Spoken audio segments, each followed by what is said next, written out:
Hi everyone, and welcome back to Linda Tina TV. If it's not your first time here, if it is your first time, my name is Linda Tina and I live in Italy, Milan.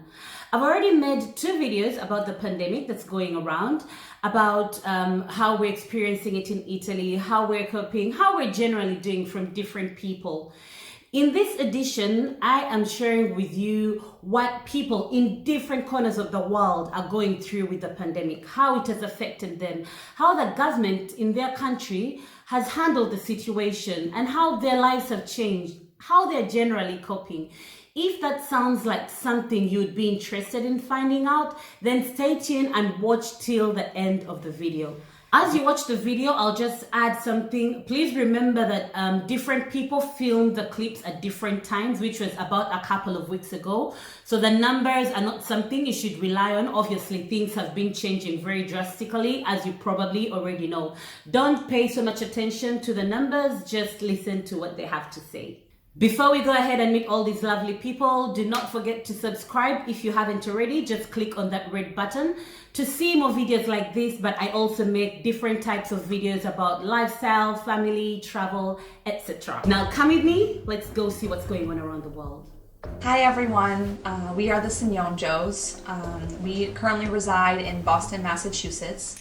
Hi, I'm from Vancouver, British Columbia, Canada. Gabby from Hey Gabster YouTube channel, and I live in South Africa. I live specifically in the Eastern Cape in Port Elizabeth. My name is Mr. Msenguzi, a content creator from Uganda. This is Melissa and from the Delavuz channel. Hi, my name is Pam. I live in the San Francisco Bay Area in California. This is As from Israel, and right now I'm in the nature reserve. I came out for an early morning walk. My name is Cheyenne. Hi, my name is Julio. We were recently living in Italy. Julio is from Italy, but we've now relocated to Tennessee. G'day mate, my name is Michaela.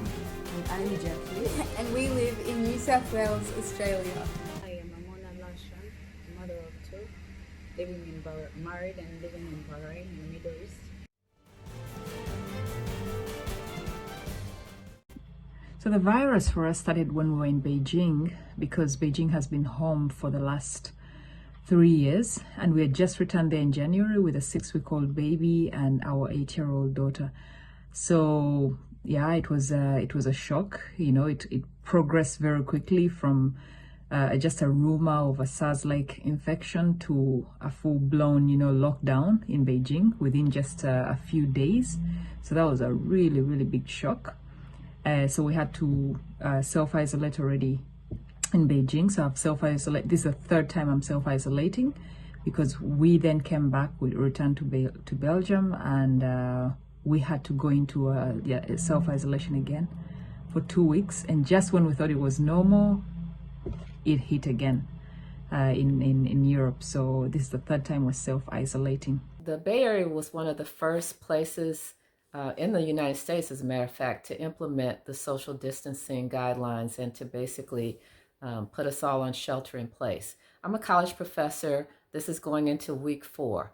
We've moved classes online, which is, not that difficult, although I do have students that causes hardships for, in terms of just having, reliable internet and having good space in order to do their work. Our government has been very proactive in dealing with COVID-19 outbreak. We went into lockdown before we hit the 1,000 mark confirmed cases. We're going to be starting mass testing this coming week, or I think they've already started like in the last day or so, to try and track the virus and just make sure that we have a clear picture of where we stand as a country and not just rely on people who are showing signs and symptoms. If there has been some problems in terms of obviously poorer areas, in terms of being able to do a proper lockdown there. There are over 150,000 cases in the US, and in Boston there's over 6,000. So we are currently living in the pandemic just like everyone else. For the past 2.5 weeks, we've been living in the house not only with each other, but we also have a 1-year-old. So yeah, it's been Hanoi, the city that I live in, is in lockdown at the moment because we have the highest number of infected people, although currently we have less than 270 cases in Vietnam for the past 3 months, despite bordering China with thousands of kilometers. There's a bit of xenophobia towards the foreigners though, because most of the cases, the newer cases, have been linked to foreign tourists that moved to Hanoi and then moved around and spread it. So China dealt with it very decisively and strong, as we all saw. It was from one day to another, everything was locked down. Beijing, schools were all locked down, so it was a very decisive, very strong action, and I think it has contributed to what we see now, the results that we see now. So I mean, very few infections now. In Belgium, the same thing. When it was time for lockdown, most people adhered to it, and I think it's working. Self-isolation is really working, and so it's kind of similar in that way, how it's being dealt with. And in the States here, things have been a little crazy as far as the over-hoarding of products, such as produce and of like toiletries and such.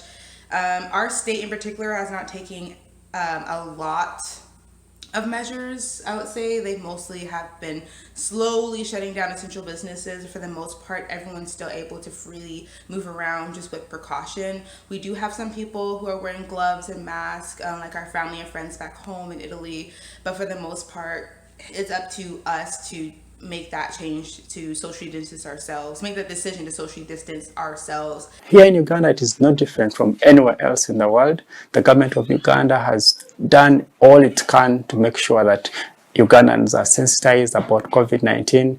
Artists have been encouraged to come out and spread the message through their talent, social distancing, and it has been emphasized to the extent that public transportation and private transportation has been put on hold for a period of 14 days.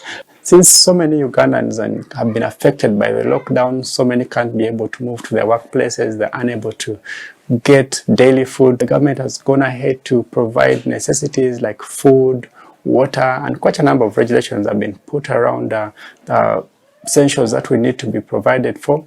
So basically, the numbers here in France are really high. The outbreaks high, the cases high basically, and the numbers of deaths is high. But at this very moment of us filming the video, the numbers are kind of getting steady, right? It start not to increasing every day. It start to I won't say decrease, but stabilize. It's still high, but I mean at least the amount of death or case not doubling every day. It's stabilized now. We are so far from our usual routines, and sometimes it's very stressful. None of us knows when this is going to end, or when it's going to peak in Uganda, or when the global travel industry is going to regain that confidence to fly. We think that business will probably resume towards the end of the year. So that is October, November, which is, it's a hard time. You have to figure out how to stay afloat. Currently working as a personal trainer. I can't say that it has really affected my work, because even before, most of my clients, my neighbors, I live in a big compound with over 33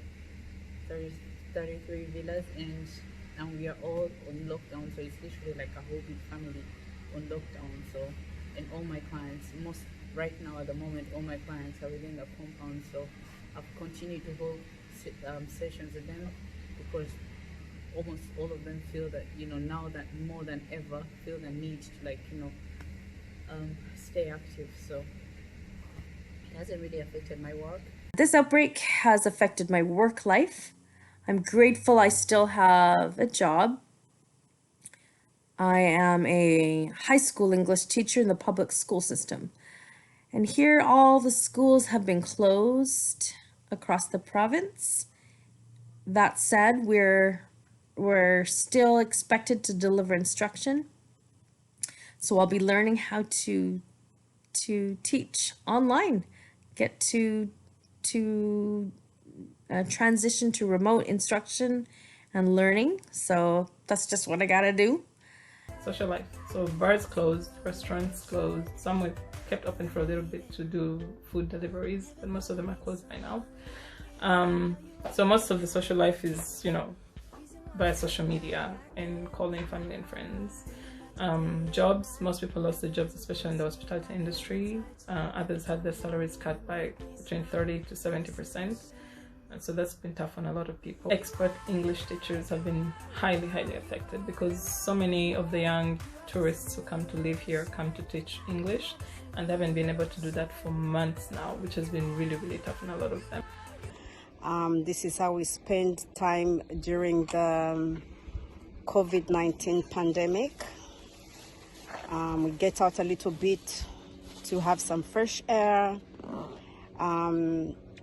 The pandemic has mainly hit the Orthodox communities because the lifestyle, and I think they're way more crowded than other communities, and they also took long to abide by the rules. I guess the biggest frustration for me is, like everybody else, we don't know what we're dealing with and we don't know when it's going to be over. So that's been the biggest frustration.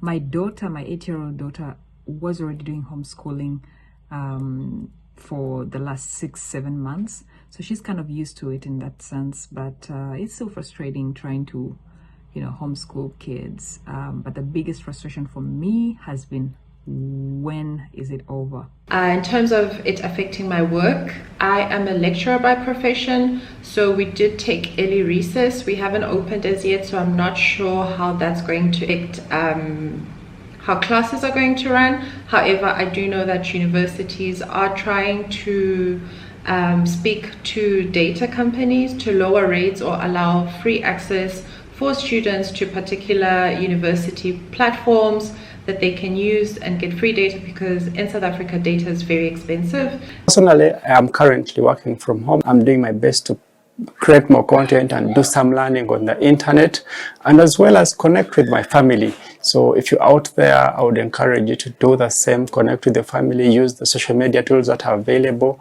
And so schools have been closed for 3 months now. From the time we had the first case in late January to today, there's no school. International schools have been providing distance learning. The local schools start tomorrow. Some of them, I've been told. I haven't gone out, the kids haven't gone out. If we have to go to the store, babe alone go. And our precaution is that we wipe down everything as soon as he gets home. He change his clothes, shower right away, because this virus is no joke. So how are we dealing with the coronavirus in Australia? Generally, everyone is anxious, as it is with everyone else in the world. A lot of panic here and there. But I think with the weeks that have passed, it's kind of slowing down a little bit and people are getting more used to the new norm. That's pretty much it.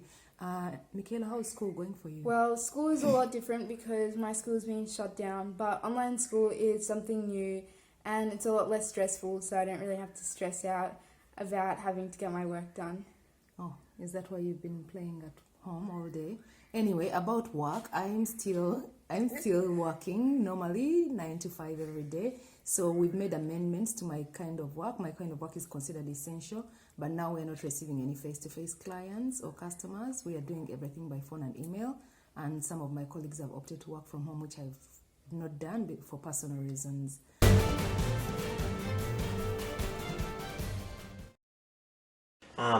With that 1-year-old, it's challenging. It's, you don't only just plan for yourselves, but you have to plan around his schedule, because he kind of dictates what we do. You can't just decide what you want to do if he has different plans. And we both work full-time. Thank God we work from home. But, I think the biggest challenge is just prioritizing our days and trying to really make sure that from 8 to 4, where we actually have to work, we are keeping ourselves like coordinated. We have to make sure we're communicating and seeing what the little guy has. If you have a meeting, what do you do? If we both have meetings and he needs to be watched, then we kind of have to adjust what we do. I think that's kind of the biggest challenge. Obviously we're staying indoors, the experts are advising us. For the most part, it's just making sure that we listen to what they're saying. The only time we really go out is to go do some grocery shopping, which is not every day, obviously, thank God. And in the afternoon we'll go out for some walks. But for the most of it, the rest we just kind of stuck inside with each other. and try not to kill each other. But besides that, I think it's, it's tough, but we're all in this together. Test your patience. We will test our patience for sure, just like everybody else. But we just kind of want to say that, it's, nothing bad lasts forever. And if we all follow the guidelines that we're being told, we'll get through it. I'm managing well. I definitely don't go out as much. We're not on full lockdown here, and I'm okay with staying home. I feel great, actually. I don't need to be around people.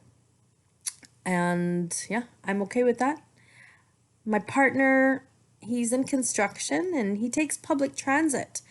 And I guess one major positive thing that's come out of this is the minute he comes home, he goes straight to the shower. And I've been asking him to do this for years.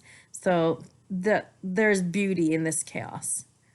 So I'm taking this very seriously, like everyone else, but I'm not taking it fearfully, because I don't want fear to engulf my life and just take over. I want to have some control over it, over this whole thing that we're seeing. So much as I take precaution when I go out to the supermarket and all, I don't want to be fearful. When it comes on to fear, are you scared? No, I'm not. Me, on the other hand, I'm more paranoid in terms of I want to wipe down everything. I have to be careful with everything, because it's not that I'm scared, but as a parent, you have to protect your kids. So it's not really scared for myself, but really scared for the kids in general, right, babe? So basically, a lot of things have changed, but the main thing is the school closed. So we are with the kids 24/7. So we're doing everything from home. And yeah, supermarket, we used to do family things. I do it alone, but otherwise, the head is fine. We're healthy, and yeah. Yeah, so we're not living in fear. There was only one day when the locals caused a bit of a panic when they were stocking up a lot of food. But the government calmed everyone and said, no, you don't need to do that. We'll keep all the essential businesses open. So that has been really helpful. The government has no plans at all to close any of the essential businesses: banking, food, medical, fuel stations, and a few factories keep open. But with a limited minimal number of employees. But basically, social distancing is being encouraged, and mostly staying home if you have no reason at all to be outside. I would rather be here because I'm just very proud of how the Vietnamese government has handled the situation, and most of the foreigners will totally agree with it. And people should just do their part and stay home if they have no reason to go out. In terms of how I'm managing, I live alone. I'm pretty much used to being alone, and it hasn't really been that difficult for me in terms of sort of my overall mental and emotional health. There's the general worry that you have about your country, your people, and those kinds of things, but generally I feel a lot more optimistic. I feel like the country has come together and has really banded together to try and really fight this thing. I have an adult daughter who lives with me, so that's nice. I'm not here by myself all the time. Basically, I go out a couple times a week to go grocery shopping, to replenish my wine supply, and try to get out and walk a few times a week. I teach a line dancing class, and we've actually started doing that online on Zoom as well, just to try to maintain some kind of sense of normal life. Basically, every day I feel like I'm blessed to be healthy. I'm blessed to still be working. This is certainly an inconvenience. Kind of feels like I'm on house arrest, but I'm just, hoping and praying that we will all get back to some sense of normal relatively soon, so I can start traveling again. And we've been staying busy by going for runs outside, and working the house. Yeah, remodeling our home. We've now become parents to some little bunnies outside, so we're gonna use our time to do that. Of course, for me, studying and just trying to get our culinary skills on par. Oh, that's it. Yeah, so we've been cooking a lot. cleaning, homework, and doing a lot of remodeling, garden work, and just trying to keep ourselves as busy inside of our homes so that we don't have to go outside unless it's for like major stuff. And because we have memberships to programs like Sam's, we're able to kind of sustain ourselves for longer, which is really great. So managing quarantine, I think, I've had two different experiences. In Beijing, we live in an apartment, so it was a bit more closed in. And that was the 3 weeks that were challenging because, you just look out your window, you see nothing, you can't go outside and the whole thing. Here in Belgium, it's really been great, I must say, because we can get out, we can go in the garden, we can go for walks, around.